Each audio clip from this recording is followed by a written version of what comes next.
Greetings and welcome to the 40th episode of Morrowind Modding Showcases. As always, I'm your host Dark Elf Guy, and this week we're looking at 13 sort of horror-themed mods. And I do apologise, this episode got delayed for over a month. It was supposed to be out in time for Halloween, but alas, I've been too preoccupied of late, and that's not really a good excuse. I'm going to try and keep things on schedule from now on. But in any event, you can find the download links for each mod shown down below. So why don't we go ahead and get started with our popular mod of the week, which this week is the Horror Mod by K. Galian and updated by Mental Elf.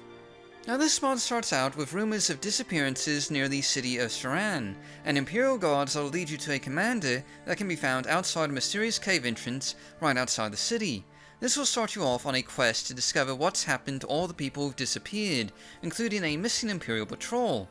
Now, essentially, the Horror Mod is one massive dungeon and quest mod, and it should be mentioned that it contains a lot of adult content, with flayed bodies and lots of other gory aspects, so don't say I didn't warn you.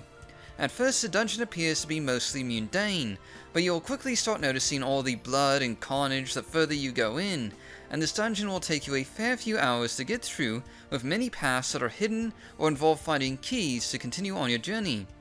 There's also, of course, a story involved, with scattered documents that you'll find here and there the further down you descend, starting with a set of bloody footprints that'll take you to the first piece of the puzzle. Naturally, there's a lot of disturbing scenes here, with various pieces of torture equipment, corpses, and of course a number of new items placed throughout the dungeon, with a fair amount of loot that may come across as a bit unbalancing. You'll also encounter a ton of new creatures, such as the not quite so threatening bats that inhabit the caves here, to the much more powerful hellspawn and lesser demons that'll keep you on your toes. And it's probably safe to say that you'll need to be about level 20 to survive most of the content in this mod, though some of the later boss fights will require a much more powerful character indeed. And speaking of boss fights, there's a ton in this mod, and one of the first ones you'll encounter is with the Butcher here, a powerful magic-based opponent. And he has a bit of a story to him in the form of a journal that you'll find later after he's defeated. And your journey through the Horror Mod will take you to many varied and interesting locations deep below the surface of Ardenfell, from dark and hunted caverns to even hidden cities, strangely enough, filled with curious residents and even odder buildings with unknown functions and purposes. But in any event, to avoid any major spoilers, I'm going to leave off here and just say that the Horror Mod is an ideal mod for those looking for a major hack and slash adventure with a lot of different locations to visit. For our House Mod of the Week this week, we have Hell House 10 by Shannon Workman. This mod adds a new, rather curious looking amulet to the trade house in Cedar, which when activated will send you to a new island in a private interior cell. This is the island of Hell House, a dark and gloomy place home to a number of residents designed to serve your needs, with lots of new dialogue that tell you a bit about the history and functions of this mysterious house, and they'll also give you directions where you can find just about everything. Now, the architectural style here is best described as a sort of medieval Gothic castle look, certainly very forbidding, and you'll even find that the rain and thunder are a constant here, to match with the gloomy and somewhat terrifying surroundings that you'll find yourself in. And the castle itself is composed of three major components, including a western, northern, and eastern wing. Now, inside you'll find a central foyer that opens up into a grand entrance, with dark but beautiful Gothic architectural touches, with the colored glass panels at the upper levels to the arches and vaulted ceilings. There's also a number of display cases here that you can use for your own decorative purposes, and along the upper levels you'll also find a number of service NPCs that can train you in various skills and also buy any loot off your hands. And you can see some of these NPCs right over here. And they train in a number of different skill sets that should cover just about every type of character. And you also find altars scattered about this castle that you can use to summon creatures, assuming you have the right ingredients to do so. And keeping with the horror theme, one of the massive display halls here that you'll find off the main wing has a central cascading river of blood going through it, with rooms surrounding it with space to display your personal items.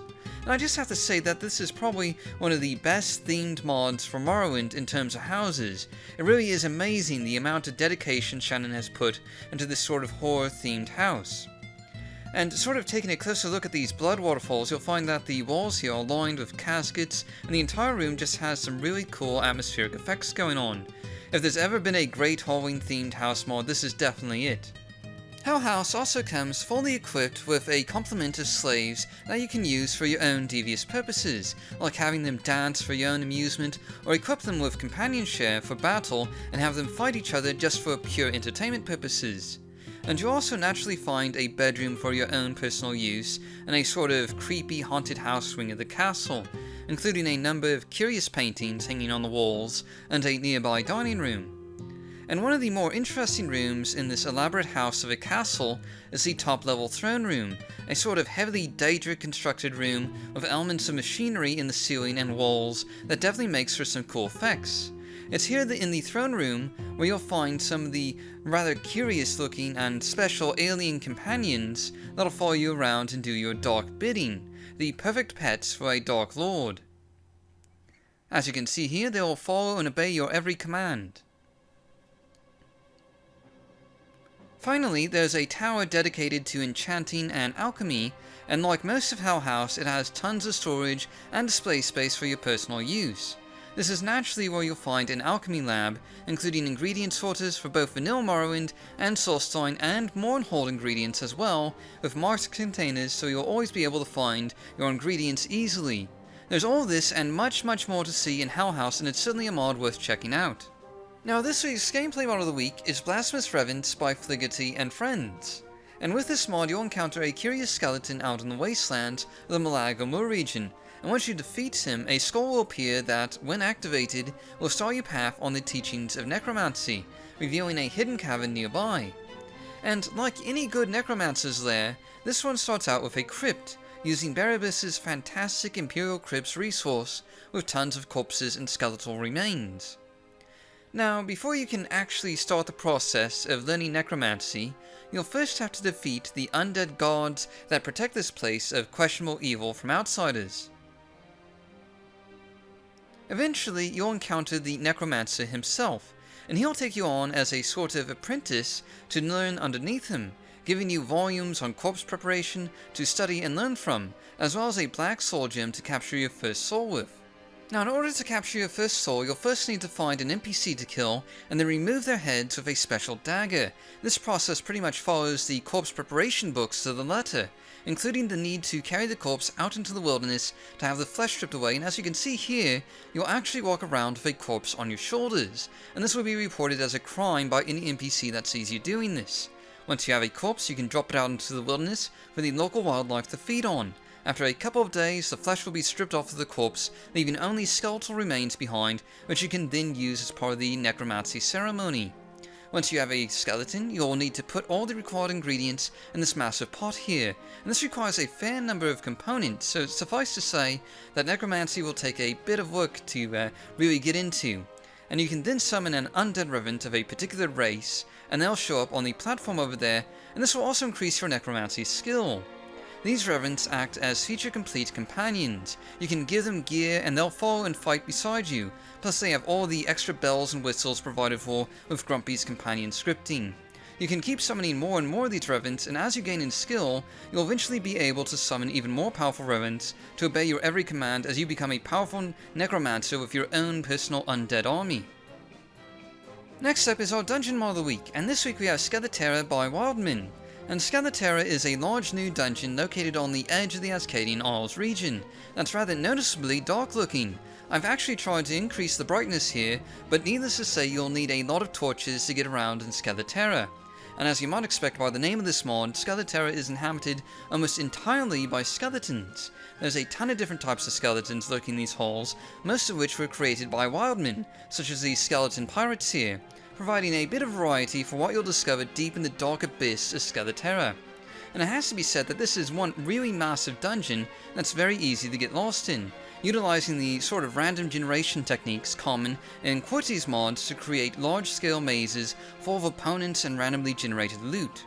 Overall, there's probably between 3 and 5 hours of content here for you to explore, assuming you don't get completely lost in the dark abyss, and the dungeon itself is composed of several layers, with more and more opponents the further down you go. That said, there's more than just fighting in Skeletor. There's also a short quest to help escort an NPC out of this maze. For our items mod of the week this week, we have Necro Armor by Milling Hordsman.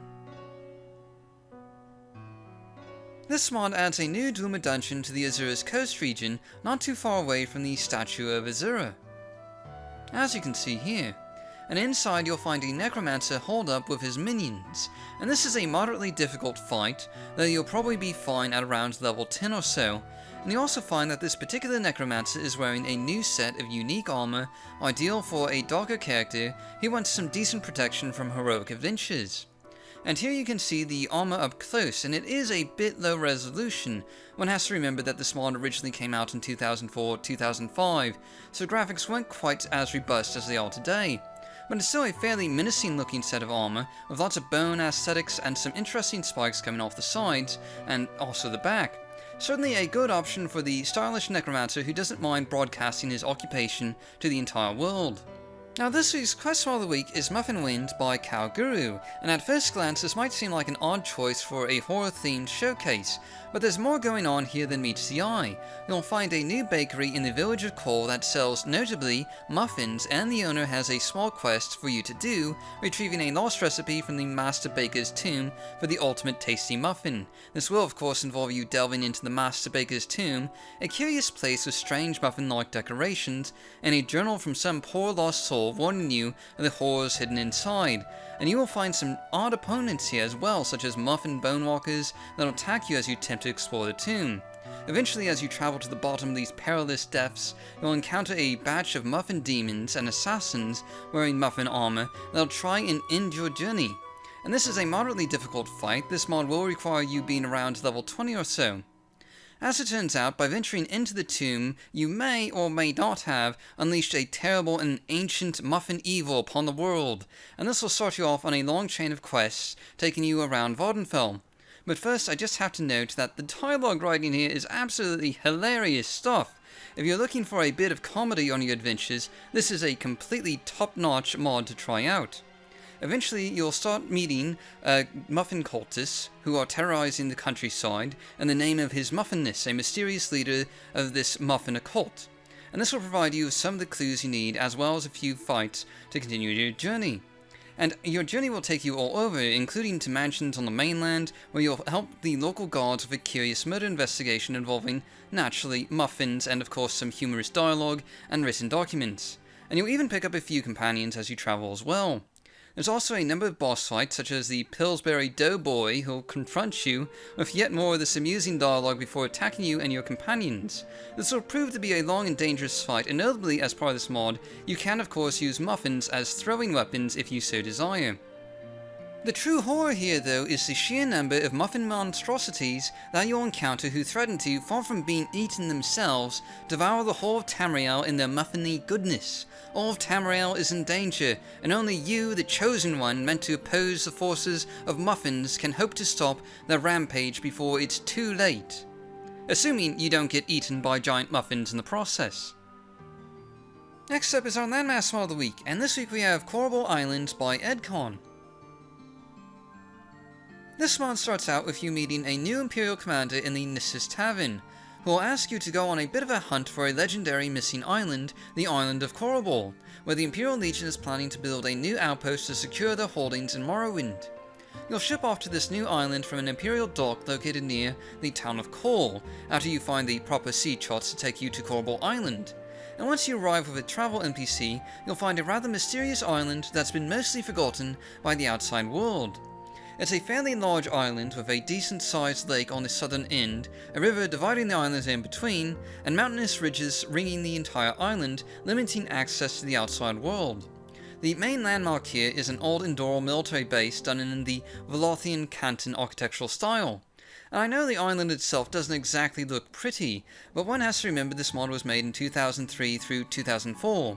Landmasses were generally a lot more rough looking back then because we didn't exactly have the distant land technology that we have today, and the fog sort of disguised a lot of the features at a short distance. That said, Corbel Island is really more about the quest, story, and dungeons you'll find here than the island itself, and it's still a mod worth checking out despite its rough appearance, and there's a possibility it might even get updated one day since EdCons come back to the community. But anyway, despite being lost to the world, this island is far from uninhabited. There's actually a small town here by the name of Corbel Village, which is sort of named after the island itself, as you might imagine, that this series of quests will eventually take you to, and as you can see here, it's a sort of small gathering of Lothian-style buildings surrounding a central marketplace. And it is quite a small village. There's little more here than a gathering of houses and NPCs. But having said that, there is a fair amount of new dialogue, as you might expect, but one of the main topics of conversation is the dwindling population of the village itself, as few of the original residents are left after being left alone on the island for so long. Still, there's a number of cozy interiors here to explore, and also a number of residents to meet, a few of which have some unique stories of their own to tell. And of course, as you might expect with a mod of this size, there's going to be a lot of dungeon delving involved, and while not exactly horror themed, you will be dealing with a lot of undead and the restless spirits of the Endural soldiers who committed suicide rather than to submit to the will of the Imperial Empire and their laws. You'll even get to explore the haunted halls of the long-abandoned Endural military base, Garun, and piece together some of these stories of the soldiers who once lived here. And it has to be said that this is not a particularly difficult mod. You can probably do this at a low to mid-range level, like level 8 to level 20.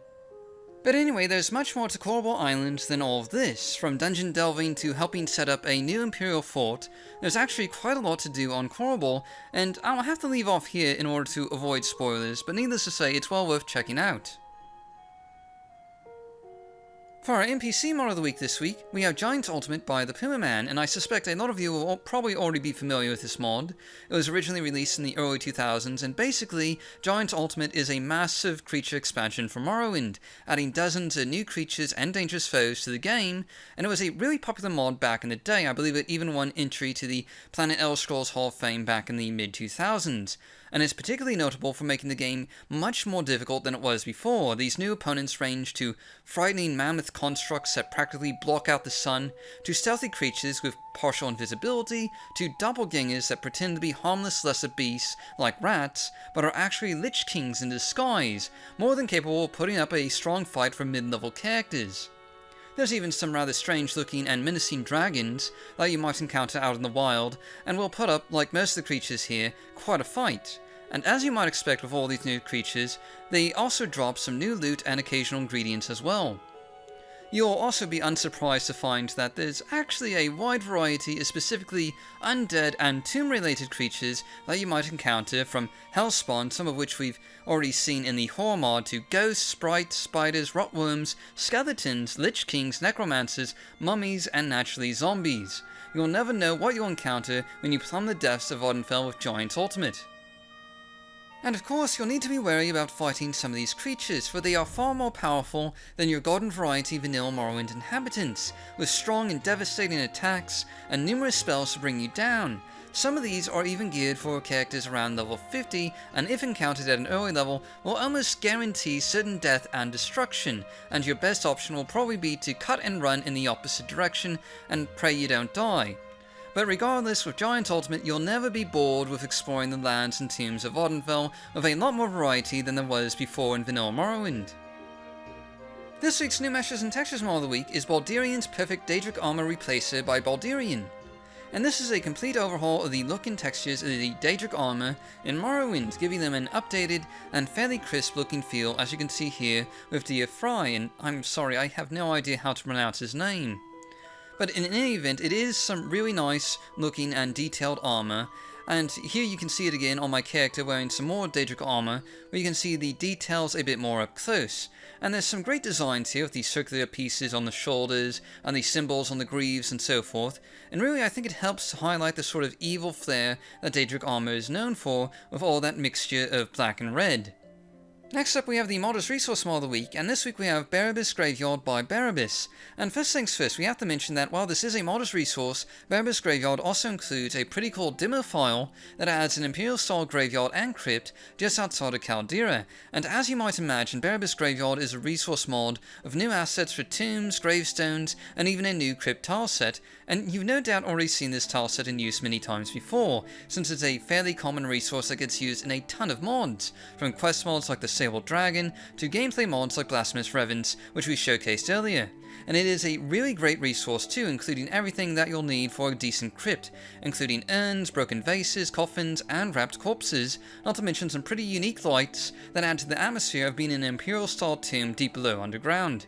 The demo file itself is actually a pretty great dungeon in and of itself, with a number of low-level opponents to face, coffins to loot, and chambers to explore. There's a lot of undead and necromancers down here, as you might expect, and overall, the dungeon is probably borderline medium-sized, with enough content to keep you busy for half an hour to 45 minutes, depending on how much time you spend looting, that is. And speaking of loot, there's even some new items that you'll find scattered about here and there as well. For our underrated mod of the week this week, we have Equalmen Throne, the Daedric Tower by Cetho. And this mod adds a massive Daedric tower surrounded by various Daedric ruins to the middle of the Malaga-Mur region, and this is something of a house mod, sort of a perfect evil lord lair with imposing fortifications and one massive tower that'll probably remind you a bit of Sauron's tower in Lord of the Rings. It's also got quite a nice view of the surrounding area, and of course there's a door at the top, so once you claim the tower as your own, you can sit up there at the top and gaze around at the plebeians below you, or just enjoy a nice sunrise or something. Plus it's a very cool looking tower if I do say so myself, and pretty creative as well. I do also love seeing the crazy things people can build with Morrowind architecture sets, and speaking of, this would make a great Mod Town 2015 entry, hint hint, for anyone who wants to join the project. Inside is a rather modest entrance hall with a suitably semi-evil vibe about it, what with the pools of lava and skeleton heads on spikes everywhere. As mentioned before, this is a house mod, so there's also a little bit of storage lying around the main entrance hall here, but this room is mostly for show with a door leading to a lower level balcony, and there's also a second level that we'll get to here in a second. And you can fly up the entire tower, by the way, it's completely hollow. And this second level here, which is only accessible by levitating, you'll find some additional storage with numerous containers for your personal use. And if you fly up to the very top of the tower, which is actually quite a long ways, you'll find that door to the top balcony there where you can just sort of gaze around at the surroundings, which is great for distant land. And the main chambers here are underground, where you'll find an impressive throne made entirely out of bone, certainly the centerpiece of this tower, and probably one of the main centerpieces of the mod itself, besides, the entire giant tower thing. And I think this bone throne might actually be made entirely out of vanilla game assets in Morrowind, which is pretty impressive and also creative. But anyway, there's also some storage and display space in here, as you might expect, and a small sort of kitchen/smithy here behind the throne.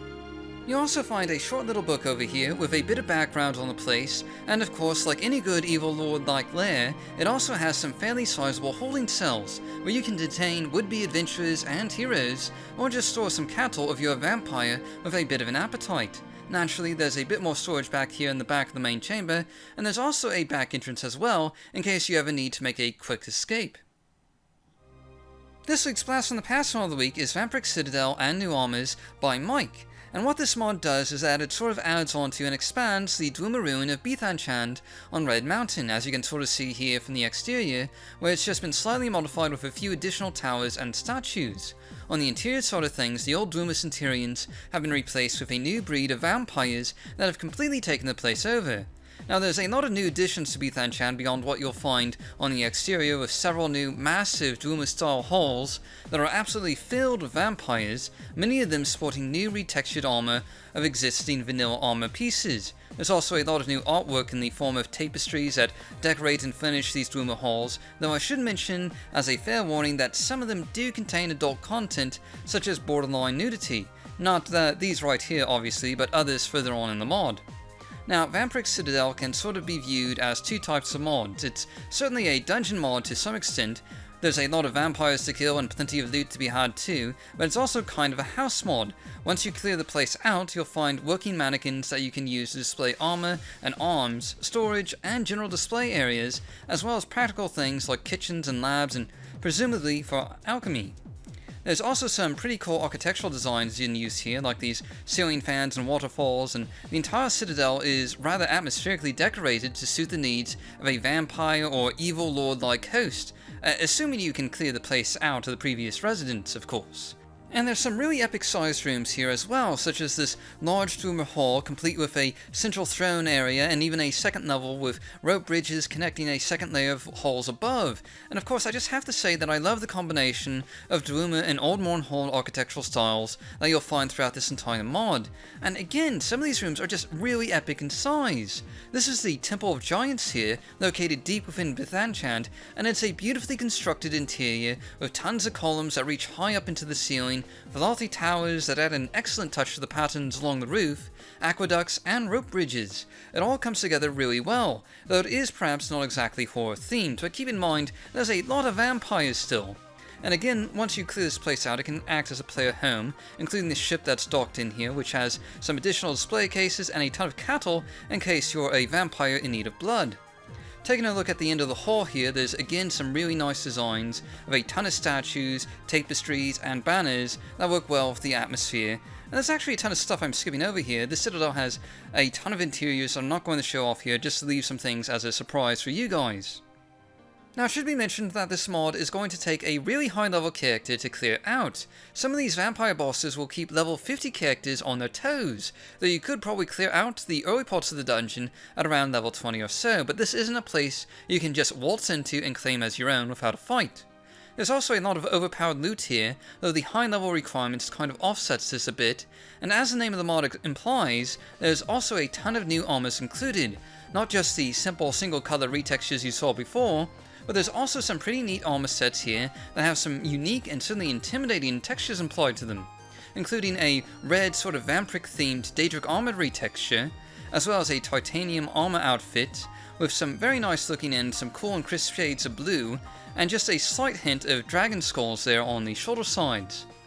And in any event, there's about a dozen or so new armor sets in total, and this mod has a fair amount of content that'll certainly keep you on your toes, and it makes for a fairly decent Evil Lord there as well. Finally, we have our bonus mod of the week this week, and this week we have Standard Skeleton Race by Bogdan Morristone.